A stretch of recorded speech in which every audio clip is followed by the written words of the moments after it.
नमस्कार, आप देख रहे हैं द न्यूज़ 15। मैं हूं आपके साथ अर्पिता। हरियाणा में चुनाव प्रचार जोरों पर है। प्रधानमंत्री मोदी से लेकर राहुल गांधी तक सभी बड़े नेता मैदान में उतरे हैं। ऐसे में ये चुनाव बड़े ही दिलचस्प बन गए हैं।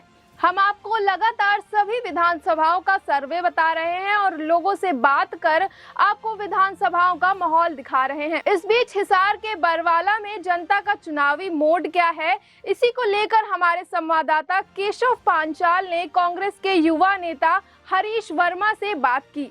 इस बातचीत के दौरान उन्होंने क्या कुछ कहा, चलिए हम आपको दिखाते हैं। प्रधानमंत्री जी आए थे, वही लंबी छोटी छोटी बातें कह के चले गए हैं, जिन बातों का कोई वजूद ही नहीं है, कोई बेस ही नहीं। प्रधानमंत्री की रैली में तो मगर बड़ी भीड़ थी ज़बरदस्त। देखो, वो भीड़ दिखाई गई है, वो दिल से, जो युवा साथी थे कोई भी थे, वो दिल से लोगों की भीड़ नहीं थी। हरियाणा की जनता ने पूरा मन बना लिया बीजेपी सरकार को बाहर फेंकने का। आप हरियाणा के अंदर भी देख लेना, हुड्डा साहब के नेतृत्व में सरकार बनेगी तो हम जरूर उनसे निवेदन करेंगे कि एक ऐसा कानून लाया जाए जो गौ हत्या के खिलाफ हो। हमने एक माला की तरह सभी मोतियों को एक माला के अंदर पिरो लिया है और इस माला को राहुल गांधी जी के हाथ में देंगे और वो जिसके गले में भी डाल देंगे, वो ये हमारे हरियाणा का आने वाले टाइम में नेतृत्व करेगा। नमस्कार, द न्यूज़ 15 देख रहे हैं आप और मैं हूं आपके साथ केशव पांचाल। हरियाणा में चुनाव अपने अंतिम चरण में हैं, हर कोई पार्टी जीत का दावा कर रही है। ऐसे में हम विधानसभा जा जाकर आपको एक रिपोर्ट कार्ड दिखा रहे हैं और दिखा रहे हैं कि विधानसभा समेत हरियाणा में किसकी हवा है। आज ऐसे ही हम हिसार में हैं और हिसार के कुछ लोगों से हमने बात की है, जो आपने पिछली वीडियोस में देखा या पिछले इंटरव्यूज़ में देखा। आज ऐसे एक शख्स के साथ हम हैं जो हरियाणा की राजनीति पर बड़ी बारीकी से पकड़ रखते हैं और हिसार उनका गढ़ कहा जाता है। हरीश वर्मा जी, बहुत बहुत स्वागत है आपका। नमस्कार आपको और आपके सभी दर्शकों को मेरी तरफ से बहुत बहुत राम राम। बड़ी मुश्किल से पकड़ा भैया आपका। नहीं, आपके लिए हम हमेशा अवेलेबल रहेंगे। थोड़ा चुनाव का समय लग रहा है तो इस वजह से थोड़ा बिजी शेड्यूल चल रहा है। ये आज तो प्रधानमंत्री जी आपके यहाँ थे। हाँ, प्रधानमंत्री जी आए थे, वही लंबी छोटी छोटी बातें कह के चले गए हैं, जिन बातों का कोई वजूद ही नहीं है, कोई बेस ही नहीं है। तो प्रधानमंत्री की रैली में तो मगर बड़ी भीड़ थी ज़बरदस्त। देखो, वो भीड़ दिखाई गई है, वो दिल से, जो युवा साथी थे कोई भी थे, वो दिल से लोगों की भीड़ नहीं थी। वो धक्के से भीड़ इकट्ठी करके बुलाई गई थी। समर्थक जो होते हैं दिलों से जो जुड़ते हैं, वो भीड़ नहीं थी वो कहीं पे भी। और जो दूसरी चीज़ मैं आपको कहना चाहूँगा, हरियाणा की जनता ने पूरा मन बना लिया है बीजेपी सरकार को बाहर फेंकने का, क्योंकि हरियाणा के अंदर जो पूरा का पूरा किसान वर्ग जो है, मजदूर वर्ग जो है, किसान वर्ग जो है, वो चाहता है कि पूरा परिवर्तन हो और परिवर्तन लाके ही हरियाणा के अंदर विकास का कार्य आरंभ होगा। तो हरीश भैया, लगता है कि राहुल भाई के साथ दिल से जुड़े हुए हैं। बिल्कुल, राहुल जी एक ऐसे नेता हैं, युवा नेता हैं, जिसके अंदर 36 बिरादरियों को साथ लेके चलने का एक दिल में जज्बा है, जुनून है। उनके पैरों में गति है, दिल में ऊर्जा है और देश के लिए कुछ करना चाहते हैं। वो हमेशा ही ये चाहते हैं कि हमारा देश आगे बढ़े। उनकी सोच से, उनकी बातों से, अभी वो पीछे से हमारे हरियाणा में बरवाला के अंदर आए थे, उन्होंने 1.5 घंटे की अपनी स्पीच दी है। उनकी स्पीच के अगर आप एक एक वर्ड को आप सुनोगे तो उन्होंने साफ साफ पूरा के पूरे दृश्य में ये दिखाया है कि बीजेपी सरकार सिर्फ 10 और 15 लोगों की सरकार है। इनको मध्यम वर्ग से, लोअर क्लास से किसी तरह से कुछ नहीं लेना। इनको सिर्फ 15 व्यक्तियों के लिए देश को चलाना है, उनको ही आगे बढ़ाना है। हरीश भैया, आप तो बरवाला से हैं, थोड़ा सा उसका समीकरण बनाने की कैसा माहौल चल रहा है? देखो, बरवाला में हमारे प्रत्याशी हैं कांग्रेस पार्टी के रामनिवास गुडेला जी। वो एक तरफा पूर्ण बहुमत से अपनी तरफ जीतने की तरफ जा रहे हैं। 60,000 वोटों की एक लीड उनके साथ अभी भी है। इस टच में आप लोकल अपना सर्वे करा लेना, आपको पता लग जाएगा। अभी भी मैं महामंडलेश्वर दर्शन गिरी महाराज जो बीजेपी में थे पहले। वो वाला समझाइए, वो क्या हुआ? वो रातों रात कौन सी घुट्टी पिलाई आप लोगों ने? नहीं, गुट्ठी कुछ नहीं पिलाई है। महाराज जी हमारे टच में थे, महाराज जी के साथ हमारी बातचीत चालू थी। उनको हमने विश्वास दिलाया है पूर्ण तरीके से कि आप विकास के साथ चाहिए, क्योंकि ये बरवाला के विकास की आवाज़ है, ये जनता की आवाज़ है। जनता चाहती है कि वे बरवाला का विकास हो, तो हमें उसी चेहरे को आगे करना चाहिए जो विकास कर सकता है। रामनिवास गुडेला जी जब पिछली बार 2009 में जब एमएलए बने थे तो उन्होंने विकास करवाया था। मेल गेट का जो क्षेत्र है, आप जो जहाँ देखोगे, आप जाना एक बार वहाँ पे सर्वे करना, वहाँ की पूरी जो भूमिका है बनाने की, वो रामनिवास गुडेला जी की है। और 10 साल में पीछे जो सरकारें आई हैं बीजेपी की, वहाँ विकास रुक चुका है। अब पूरा का पूरा बरवाड़ा यही चाहता है कि हमको रामनिवास गुडेला जी को हमने आजमा रखा है और वो हमारे लिए पूर्ण रूप से हमारे लिए संतुष्टि करते हैं और हर चीज़ को हमारे साथ आगे लेके बढ़ेंगे। ये अब एक संजना सत्रोड़ बड़ा एक्स फैक्टर साबित हो रहा है बरवाला में। क्या है कुछ? नहीं, संजना साथरोड, सबसे पहले मैं आपको ये गलतफहमी दूर कर देता हूँ। संजना साथरोड नहीं है, उनका नाम संजना गहलोत जी है। हाँ जी जी, माफ़ कीजिए। साथरोड नाम वो गलत यूज़ कर रहे थे। उनकी जो साथरोड नाम उन्होंने यूज़ किया है, वहाँ के गांव के वासी, जो हमारे साथरोड के गांव राम के वासी हैं, उन्होंने भी इस चीज़ के ऊपर ऑब्जेक्शन उठाया था कि ये साथरोड की नहीं है, कृपया करके हमारे गांव का नाम आप यूज़ ना करें। तो वो संजना गहलोत जी हैं, वो एक जिस पार्टी का नेतृत्व कर रही हैं, वो सिर्फ एक वोट काटू पार्टी है। मैं आपको बता देता हूँ, उनका सिर्फ और सिर्फ उद्देश्य है कि बीजेपी को कैसे ना कैसे करके फ़ायदा होए, और उन्होंने माहौल इतना ख़राब कर दिया है, युवाओं को नशे की तरफ लेके जा रही है। आप उनके गाड़ी काफ़िले में जितनी भी गाड़ियाँ देखेंगे, उनमें दारू की बोतलें मिलेंगी आपको। उनकी फैक्ट्री में जाके देखना, आपको दारू की बोतलें मिलेंगी। हर बंदा जो भी उनके साथ लगा हुआ है, युवा साथी है कोई भी, उनको 1000 रुपये वो देती है और दारू की बोतल साथ में देती है। आप भी युवा हैं, मैं भी युवा हूँ। अगर हमको इसी लाइन के अंदर लेके जाएंगे आगे, तो हमारा भविष्य क्या होगा?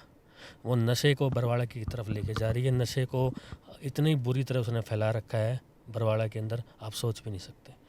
बरवाड़ा का वो विकास नहीं करेगी, सर्वनाश करेगी वो लेडीज़। और उसके साथ जो ताकतें लगी हुई हैं, वो सिर्फ़ और सिर्फ ये चाहती हैं कि सत्ता हासिल हो। लेकिन बरवाड़ा की जनता कभी भी भूल नहीं करेगी। ऐसे लोगों को अपनी सत्ता हाथ में नहीं देगी जो बरवाड़ा का युवा शक्ति का पूरी तरीके से सर्वनाश कर दें। हरीश साहब, ये बताओ, ये वाले जो चुनाव है, इसमें मतलब टक्कर जो है कांग्रेस और बीजेपी के बीच में, ये हाथी चश्मा और चाबी वाबी का क्या हिसाब किताब? नहीं, देखो, पार्टी दो ही हैं, एक कांग्रेस पार्टी, एक बीजेपी पार्टी है जो रिप्रेजेंट करती हैं।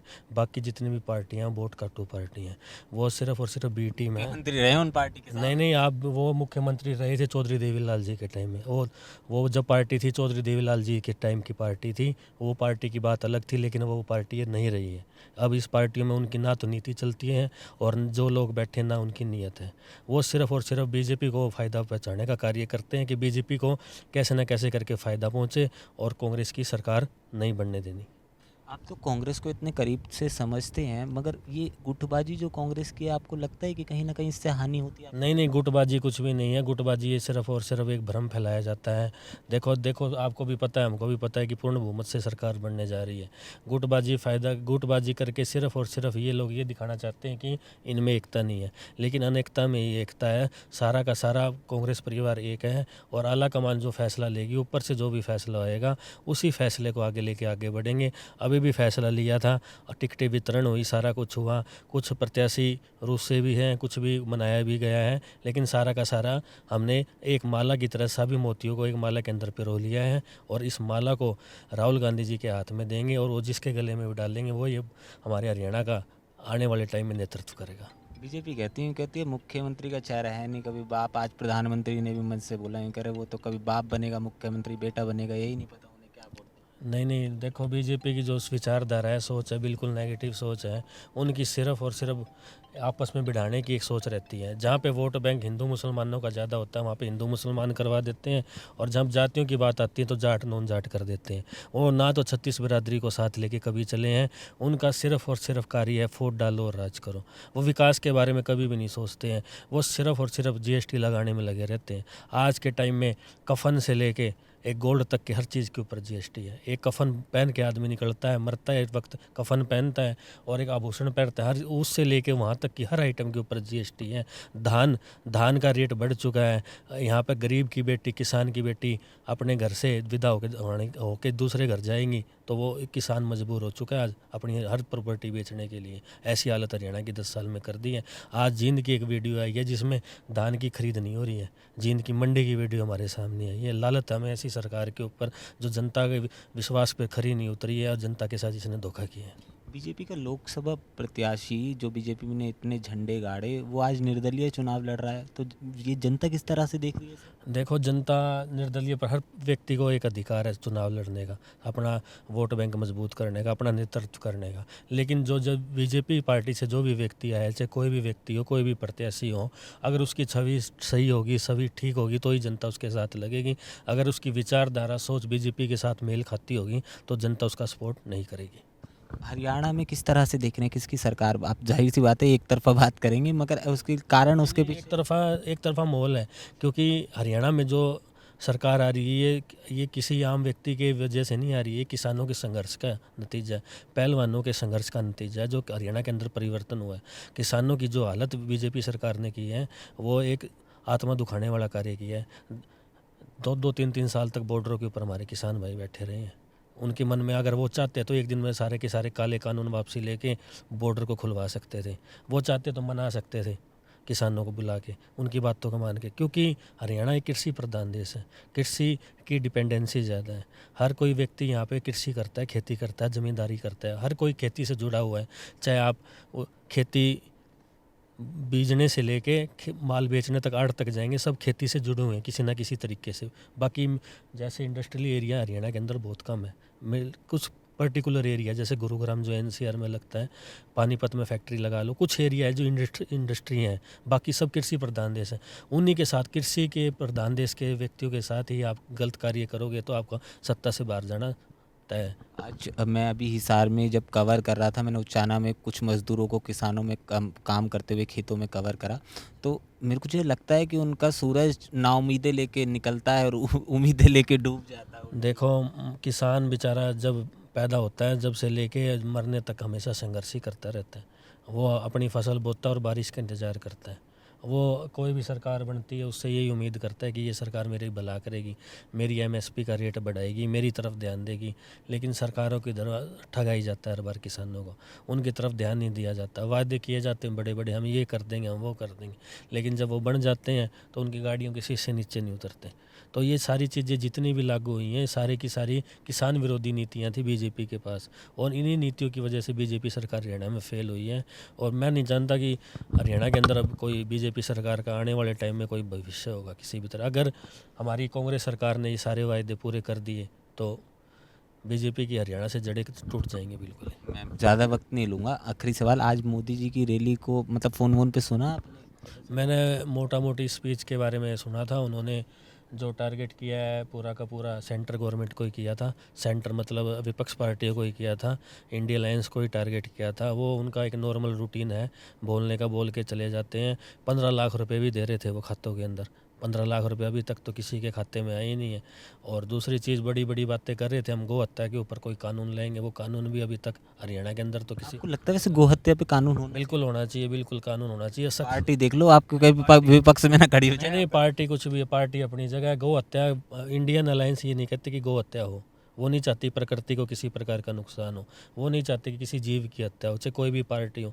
ये सिर्फ एक सोच है कि इंडिया अलायंस कह रही है कि गौ हत्या हो, ऐसा 1% भी नहीं है, क्योंकि हम सारा दिन कांग्रेस प्रत्याशियों के बीच में रहते हैं। गौ हत्या के ऊपर कानून आना चाहिए और आएगा। आप हरियाणा के अंदर भी देख लेना, हुड्डा साहब के नेतृत्व में सरकार बनेगी तो हम जरूर उनसे निवेदन करेंगे कि एक ऐसा कानून लाया जाए जो गौ हत्या के खिलाफ हो। मुख्यमंत्री का चेहरा आपके पास भी नहीं है? नहीं, चेहरा तो देखो आला कमान करेगी। एक चीज़ बताओ, हमारी सरकार, आपका मन क्या है, हरीश वर्मा का दिल क्या कहता है? देखो हम तो जाए जो इसको आला कमान जो जिसकी तरफ हाथ करेंगे, इशारा करेंगे, हम तो उन्हीं के नेतृत्व में आगे बढ़ेंगे। और ये जो इधर उधर समर्थक भाग रहे हैं, समर्थक कोई खास बात नहीं है, तो चलता रहता है राजनीति के अंदर। आपस में सब व्यक्ति को चाहता है कि मैं नेतृत्व करूं, मैं, क्योंकि उन्होंने अपनी उम्र भी खोई है, ठोकरें भी खाई हैं पार्टी के लिए, तो सब सोचते हैं कि हम आगे बढ़े, नेतृत्व करें। आखिरी बार हिसार की जनता को कैमरे में देख के कोई संदेश आप देना जनता को यही संदेश देंगे कि किसानों के संघर्ष का टाइम अब ख़त्म हो चुका है। जो पहलवानों ने जो संघर्ष किया था, जो अपनी गोल्ड मेडल लाने के बाद भी उनके साथ जो जंतर मंतर पे बॉर्डरों के ऊपर जो उनके साथ नाइंसानियत की गई है, उनको ध्यान में रखते हुए किसानों के हित के अंदर, मजदूरों के हित के अंदर अपना वोट दें। वोट ऐसी सरकार को दें जो पूर्ण बहुमत से अपनी सरकार बनाए और हरियाणा का विकास करें। और वोट कटुआ पार्टियों से बच के रहें, चाहे वह कोई भी पार्टी हो, चाहे INLD हो, चाहे JJP हो, कोई भी हो। आप अपना सिर्फ और सिर्फ एक ही मकसद रखें, हाथ का निशान, हाथ के निशान पर अपना वोट दें और पूर्ण बहुमत से हरियाणा को विजयी बनाएं और एक ऐसी मजबूत कांग्रेस सरकार का निर्माण करें जो हरियाणा के अंदर मजबूत निर्माण के साथ विकास भी करें। भाई साहब, ये एक बार हाथ में दिखाओ ना, ये बड़ा सुंदर लग रहा है। ये हमारे प्रत्याशी बड़े भाई साहब रामनिवास गुडेला जी, जो बरवाड़ा से हमारे प्रत्याशी हैं, उनका बैंड है। ये और कुछ भी बनवा रखा है? हाँ, ऐसे ऐसे बहुत सारे हैं, ऐसी बहुत सामग्री हैं प्रत्याशी जी के द्वारा जो प्रचार प्रसार में हम लोग को लगा रखी है। बहुत बहुत धन्यवाद हरीश जी हमारे साथ बात करने के लिए। हरीश वर्मा जी थे, हिसार की राजनीति पे बड़ी ज़बरदस्त पकड़ रखते हैं। इसके साथ ही कांग्रेस के युवा नेता के तौर पर अभी बड़ा उभरता हुआ चेहरा हमारे सामने था। अब आने वाला वक्त बताएगा कि हार किसकी होती है, जीत किसकी होती है, मगर निश्चित तौर से ये वाले चुनाव बड़े दिलचस्प होने वाले हैं। कैमरा पर्सन फिरदौस के साथ केशव पांचाल, बरवाला।